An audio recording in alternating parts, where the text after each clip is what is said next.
നെയ്യാറ്റിൻകരയിലെ ഏറ്റവും വലിയ അൽസാദിനേക്കാൾ ഏറ്റവും വലിയ മണ്ഡപം ഗോൾഡ് പാലസ്. ഇന്ന് ഉദ്ഘാടനത്തിൽ പോയിരുന്നു. വലിയൊരു സാമ്രാജ്യം തന്നെ അവിടെ കാണാം.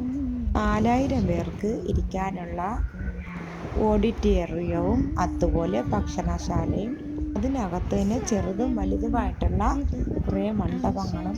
സൗത്ത് ഇന്ത്യയിൽ തന്നെ ഏറ്റവും വലിയ പാലസാണിത്. ഇവിടെ ഹെലികോപ്റ്ററും കാണാം.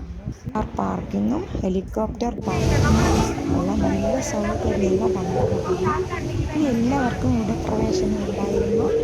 ലക്ഷക്കണക്കിന് ആളുകൾ ഇവിടെ നിന്ന് വന്നിരുന്നു. അതുപോലെ ഗാനമേളയും സിനി ടോണിൻ്റെ ഒരുപാട് ഗാനങ്ങളുടെ ഗാനമേളയും ഉണ്ടായിരുന്നു. ഭക്ഷണശാലയുടെ അടുത്ത് നല്ല വെള്ളച്ചാട്ടം, നല്ല രസമാണ് കാണാൻ.